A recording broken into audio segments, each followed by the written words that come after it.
Hello and welcome to another video. I am so excited. This is my favorite video to film every single year, and when you're at the place where you can only put out like 2 to 3 videos a year, the anticipation kind of builds up for a while. Today I am here to film my best books of 2019 video. I cannot believe that it is already 2020. My whole entire life is just like, oh what? In years previous to 2019, I had really struggle bus reading years, but 2019 was the year that I really was able to find really great books. I was able to read 186 books last year. How did that happen? Actually, audiobooks. But how did that happen? I don't know. I am so grateful that I was given the time and the energy to be able to do that. If you want me to make a separate video about how I read so quickly, because I did read a whole bunch of physical books as well, leave that down in the comments and I will do that. But that is not the topic of this video. The topic of the video today is the best books of the year. And so without further ado, I'm going to get right into that because I have quite a few gems to share with you guys. I will not be ranking these from the top down because this year I just read so many that were just amazing. I can't do that. Sorry, can't happen. I will just be sharing the books in the order that I read them. The first book that I'm going to talk about that has been on so many people's lists, and rightfully so, is Becoming by Michelle Obama. Honestly, words cannot describe how much this touched me. I listened to the audiobook of this book and she is my first lady. She is so inspirational, especially as a Black woman who had the opportunity to have her as my first lady for 8 years of my life. Just reading about her life and the adversity she had to go through was just really so inspirational and so invigorating, and I loved it. I loved it. It was amazing. That's all. That's all. Next book that blew my complete socks off was Juliet Takes a Breath by Gabby Rivera. This book is so amazing, and it taught me how awesome it can be to read a book about that is set in an area where you have been. Juliet Takes a Breath is about this girl named Juliet who is from the East Coast, and she falls in love with this feminist manifesto book by this woman who is from Portland, and I live in Portland currently. So I was reading this book when Juliet goes and travels to go be with this author as like an intern, and I'm reading about them going places and doing things that I have gone to and done before, and it was just so amazing. Juliet is queer and just really loves this feminist manifesto, but then when she's with the author of this manifesto, she learns that she's not really quite the person that she thought she was going to be. She thought she was going to be such an ally in the things that Juliet thought, but then she realizes that Portland's a little weird and the people here do things differently, and maybe this author isn't as intersectional as she thought she was. And so it was just, I cried so much during this book. It's amazing. There were just so many things that were right with this book. Masterpiece. The next book, which is on so many people's lists as well, and rightfully so, is Educated by Tara Westover. This book is about Tara's life growing up in a very strict Mormon family in Idaho, and just the things that she went through that honestly are so interesting. I grew up in Idaho and I couldn't really relate to the experiences that she was going through, but also having lived in that state, it was just really interesting to read this book. I listened to the audiobook. So amazing. So good.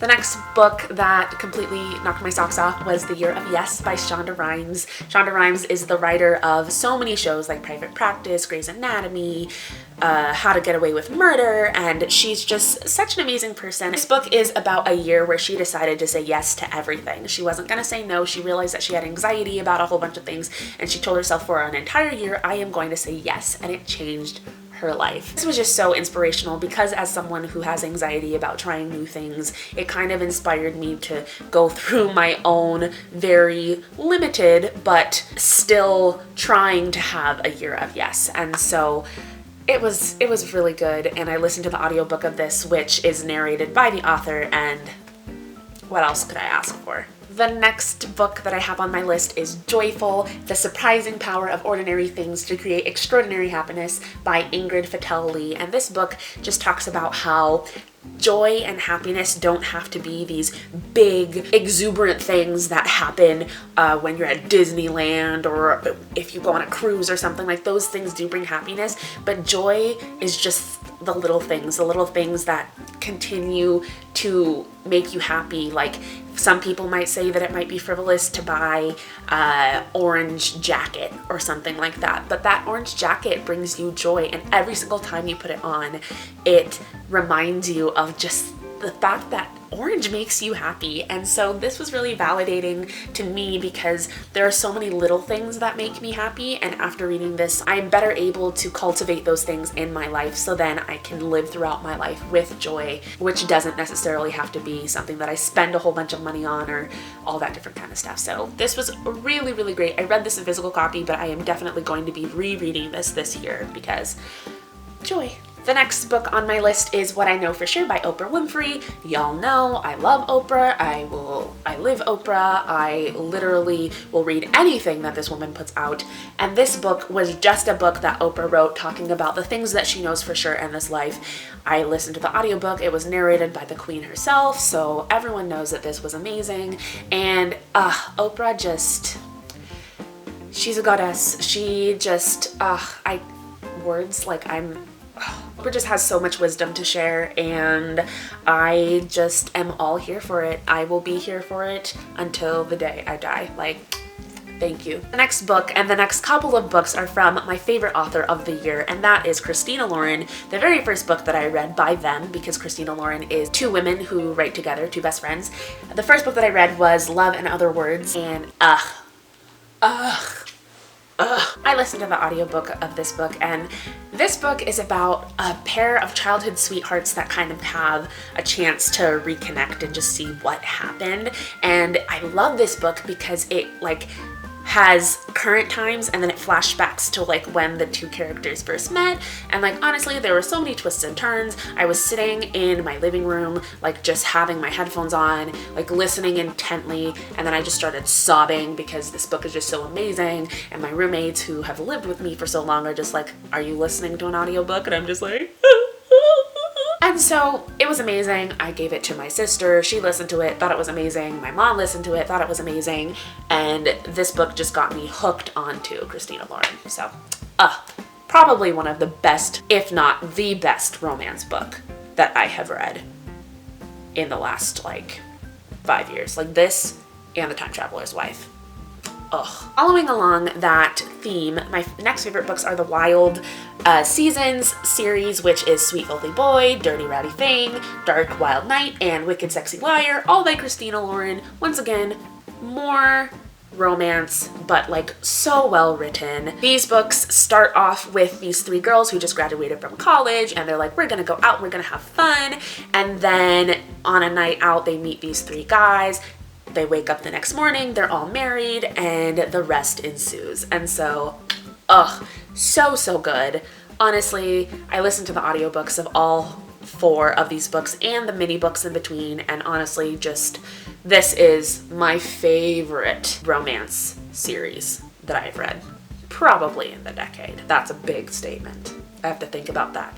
But honestly, yes. And last but not least, for Christina Lauren, I read Josh and Hazel's Guide to Not Dating, and I love this book so much. So much. This book, once again, was set in Portland, and so living in the Portland area just really had a great connection to it. It's about this girl named Hazel, who's a teacher. I'm a teacher, who's just super crazy in her ways of doing things. And she has a best friend, Josh, and they just kind of are vibing, and then it becomes romantic, and they're like, wait, what? Can we do this? I don't know. And it's amazing. I feel like I am Hazel. Hazel is me. We are the same person. This is a beautiful piece of art. So good. Everyone should read it. Everyone should read everything by Christina Lauren, but these are just the top 3 because I can't have my full top of 2020 be filled with Christina Lauren. So my next book is The Universe of Us by Lang Leave. I read so much Lang Leave this summer.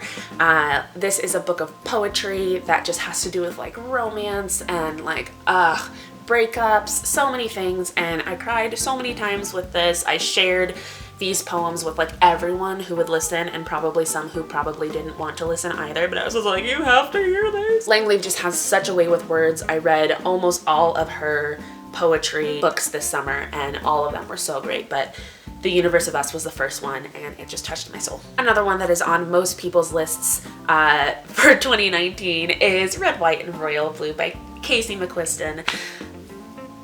What? Some books just fit into the hype, and this one totally, absolutely, positively does.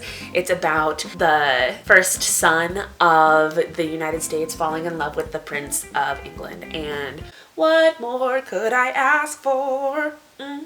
Don't know what that was, but yes, so good. Like, I have not read a romance, a queer romance, this cute, with like such, like, I cried.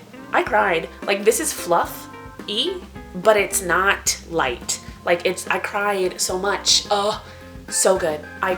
Words are leaving me, but everyone needs to read this book.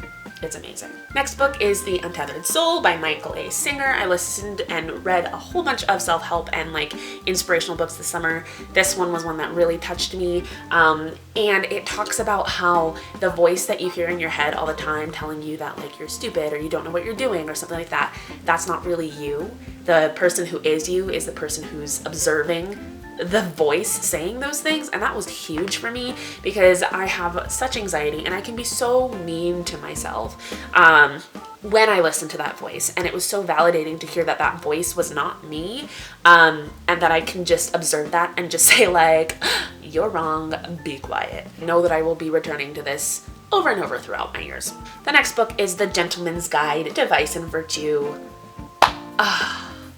I think that I am just a sucker for like gay books.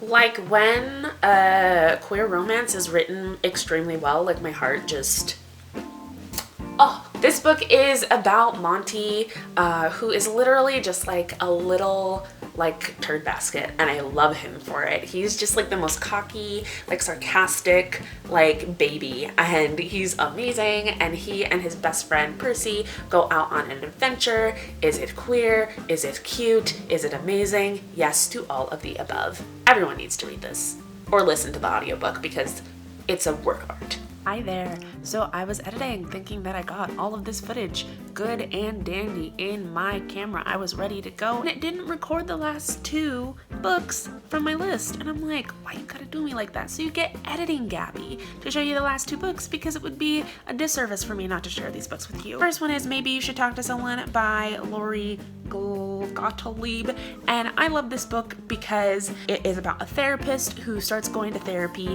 while also she talks about the things that she is seeing with the people that she is providing therapy to. I think that therapy is one of the world's gifts to us, and it was such a touch to be able to see this therapist going through her therapy because it reminded me that everyone is human and everyone goes through things, but also there are ways to help. And so I haven't heard a whole bunch of people talking about this one. Totally need to go check it out. So good. And the last book is one that everyone has been talking about because it's amazing. The 7 Husbands of Evelyn Hugo by Taylor Jenkins Reid. I've loved Taylor Jenkins Reid for years now, and she just totally, completely dominated this one by making this book. So good. It's amazing. I love it. It's beautiful. Everyone needs to go read it. So yeah, my computer deleted it, but I was like, you know what? You're not going to stop me from sharing these books. You know, you can't do that. So with that being said, thank you so much for watching my best books of 2019. If you have any other videos that you would like for me to make, I don't have a whole bunch of time, but you know what? I am the queen of leaving for 5 months and coming back. So if you tell me down in the comments below, in 5 months, I might just make that video. So I hope you all are having a wonderful start to your 2020, and I will see you more than a year. Bye.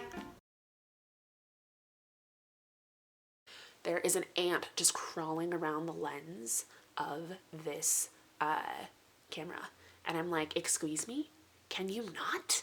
I'm trying to work here. I'm like just waiting for it to like crawl over the lens, and then while I'm editing I'm just gonna be like, well, there's a big ant everywhere, go away.